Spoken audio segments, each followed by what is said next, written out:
Hello everyone, my name is Greg Pixley. I'm the spokesperson for the Denver Fire Department. We start this press briefing with some tragic news. Our fire companies were involved in a response to a reported fire yesterday at a building at Calumet and 14th Avenue. Unfortunately, during our response, one of our fire engines, our apparatus actually named Rescue 1, which is a technical rescue vehicle, was entering the intersection at Broadway and Speer. As the lights were changing, our fire engine with lights and sirens slowed down, but about 1:37, the fire apparatus actually collided with a civilian vehicle.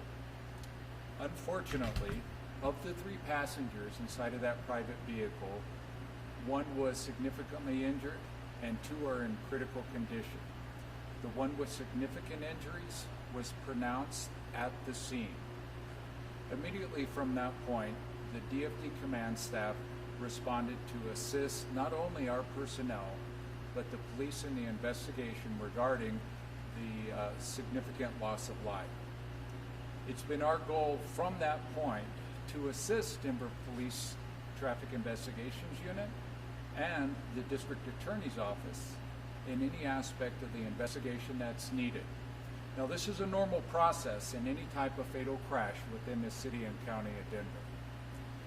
The Mayor Michael B. Hancock, and his leadership were notified immediately. Our Chief, Desmond Fulton, provided updates to them throughout the evening. In addition to the 2 individuals that were injured, one of our firefighters also suffered knee injuries and is being evaluated at this time. Now, it's our goal as the Denver Fire Department to reduce any type of chances of this type of event happening in the future, which is one of the reasons why we want to assist the investigation as thoroughly as we can.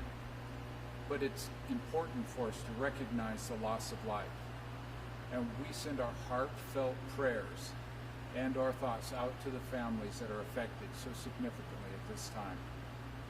Without any further ado, I would like to introduce the Denver Fire Chief, Desmond Fulton. He's going to address some of the other specifics regarding the accident, the investigation, and our personnel. Chief Fulton. Thank you. It's with a heavy heart that I stand here in front of you today. As Captain Pixley spoke to, we were responding to an emergency scene yesterday with reports of the smoke in the building when one of our fire apparatus was in a tragic accident. Recognizing the severity of the accident, the firefighters on that particular rescue unit immediately went to work extricating the victims that were trapped. Unfortunately, 1 life was lost at that particular scene, and there are 2 more individuals that are in the hospital right now with severe injuries. My heartfelt condolences and sincere prayers and thoughts go out to those affected, the families, the friends, and the loved ones who lost someone near and dear to them yesterday, as well as the other individuals and all of the other lives that are affected because of this tragedy. As Denver firefighters, we too often see tragic events such as this, and they take not only an emotional toll, but a psychological toll. So my thoughts and prayers are also with the Denver firefighters that are involved. Together, as a family, we will get through this tragic event. Again, I would like to extend my deepest heartfelt condolences to all that this has affected, and want to let you know that we are cooperating fully with the Denver Police Department to find whatever comes at the end of this investigation. I want to extend my thanks to the Denver Police Department and the Denver Health Paramedics for assisting us at such a tragic scene and event yesterday as well. Thank you. Do you have any more information about how the collision happened? You said the light was changing. Was someone going through a yellow light or anything like that? I don't have specifics to that particular answer. Just like on any emergency response, we have opticoms at some intersections, and DPD is looking into the working ability of the opticoms at this particular incident. But nonetheless, we do have steps that we take, precautions. We clear intersections, but then again, things like this tragically happen. And unfortunately, I don't have the answers that I'd like to have at this particular moment, but I'm sure as the investigation progresses, we will get some more specifics. Is there any identifying information about the victims, like ages or gender? Right now, there is no identifying evidence that I have. Again, just what I'd like to reiterate is a life was lost. And to me, the focus right now is with the friends and family and loved ones and helping them get through these difficult times. It doesn't make it any easier losing someone's life in such a tragic way. But I just want them to know that we are here with them as well, and whatever questions that we can answer for them, and however we can be there for them during these tragic times, I extend a gesture to you, and again, my thoughts and prayers with you at this time. Chief, how does it work when firefighters are in an accident? Because you guys are often the first responders, the helpers. So when your firefighters are in an accident, do they help right away, or do they have to stay put and wait for help themselves? Anytime we're involved in an accident, fortunately this is not very common. But it's something such as this, they immediately, being the professionals that they are, recognize the severity of this. And even though that they were shooken up and sustained some injuries themselves, they immediately went to work helping to extricate these individuals. The quicker we could get people out of this vehicle into the hospital, the greater chance we have for survivability. But as far as other things that are part of our policy, we immediately take them out of service. We have other vehicles or fire apparatus respond to assist at the incident. We immediately coordinate with DPD on the investigation process. So obviously we do what's called an XO 94 drug screen for drug and alcohol. We want to be as transparent as we possibly can, so that way that the public the confidence and trust that we've worked so hard to earn, that we don't lose that trust and faith in us as an agency. But again, these are not normal, and that makes it even more difficult to stand in front of you today to speak to this tragedy. Like you said, they're not normal. Keeping in mind that a life was lost and there are 2 other people in the hospital with very severe injuries, how do you as a chief make sure that your men and women who are involved get the support and help they need? Because I'm sure this is hard on them too. Absolutely. Like I said, this affects us all.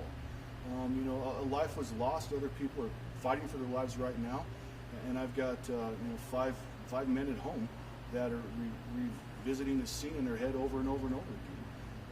This is something, as I spoke to, this takes a tremendous impact on us psychologically and emotionally. I feel blessed that we have a peer support team in place.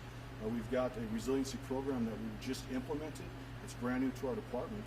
And we're a family, and the only way we get through difficult times such as this is together, and letting them know through our words and our actions that we are in this together, and we will get through this together. We will be support throughout this entire time that's difficult, and let them know that we will be through this with them, shoulder to shoulder as we progress and proceed. And my last question is it seems so small at this point, but is the truck, how is that? Is it going to be in service, or it has to be taken out of service? Are you guys going to short one now, or? Right now, that vehicle will be out of service. We want to make sure that all, that's considered evidence right now. So we want to make sure that that's preserved, and whatever access Denver Police Traffic Bureau needs to that apparatus, we'll give them that. We've got that in a secure place. Rescue One is a technical rescue company. They respond on all types of technical rescues throughout the city, including all structure fires. So that is something that we have to staff. It's paramount. So right now, starting after this accident, we were working with a plan A and a plan B on how we get this apparatus back into place, into service, but realizing at the same time that the men and women that are going to be staffing this apparatus can have somewhat of a psychological and emotional impact. So to me, we've got to take care of our people first before we can take care of others. I guess, are there any known visibility issues near that intersection? At that intersection that might have contributed to one driver to the other just not seeing the other? I don't want to speculate, but as well as I, Broadway is a very big street. It's very wide. There's many lanes of traffic. It's one way. Speer Boulevard, again, it comes at an angle crossing Broadway. That again is one way, and it's very wide. there's a lot going on at that given time. We've all been there when we have emergency lights and sirens behind us or next to us or in front of us. And unfortunately, not everyone reacts the same way. And right now, I do not want to speculate, but again, a life was lost, and that's tragic, and that's what I want to focus on, is letting the friends and family and loved ones know that we recognize this and we have heartfelt sympathies, and we're empathetic to what they're going through. And I don't know what else to say except for my heart hurts right now. Chief, Going back to taking care of the mental health of the firefighters and the investigation, will the firefighters who are involved going to be taken out of the mix for a little while? It depends, and on that one, to be honest with you, I've got the subject matter expert when it comes to resiliency. Captain Pixley really heads up our peer support team. So if you wouldn't mind speaking to that I more. will address that, but if you would just clarify one more time about our cooperation with the investigation in terms of the facts that will be done after the investigation is completed. Oh, absolutely. So speaking to the investigation, I mean, we want to be completely transparent. So, we're in contact with the Denver Police Department's Traffic Bureau, and, whatever they need from us, we've already sat down and we've done interviews with all of the individuals that were on the apparatus that were involved in the accident. Like I said, we're follow any and all executive orders, and we just want to make sure that, no matter what comes to light at the end of this tragedy, that number one, we learn from it, and number two, that we do what we can to implement measures that this doesn't happen again. Did you want to answer the question on resilience? Thank you, Chief. It's important for us to recognize not only is the emotional significance of the loss of life important for those that were affected, the citizens involved in the car and their family members, but also our firefighters. The Denver Fire Department and the firefighters across the United States and Canada are all focused on saving lives. So when a significant event like this happens, it's important for us to recognize the effects that might have on our firefighters. Chief Fulton has been instrumental in ensuring that our firefighters have the resources and the capable support that our firefighters need anytime that we have an event, but specifically when we have a significant event that we experienced yesterday. It's important for firefighters not only to take care of their physical well-being, but it's utterly important for them to take care of their psychological and their behavioral health well-being. And it's important for us as Denver firefighters to ensure that those resources are available. The effects of, as the chief had mentioned, for our firefighters is extreme. The chief will be evaluating our firefighters to determine when they're ready to go back to work. We want to ensure that our firefighters and their families have not only the resources, but have the peace of mind knowing that they are capable and competent and confident to be able to go back to work and provide the services that the city and county of Denver deserves and expects from our fine women and men. Well, we thank you very much for the opportunity to speak to you all. And should you have any comments or questions, you can certainly reach out to me. And we appreciate you taking your Sunday afternoon to speak with us. Thank you.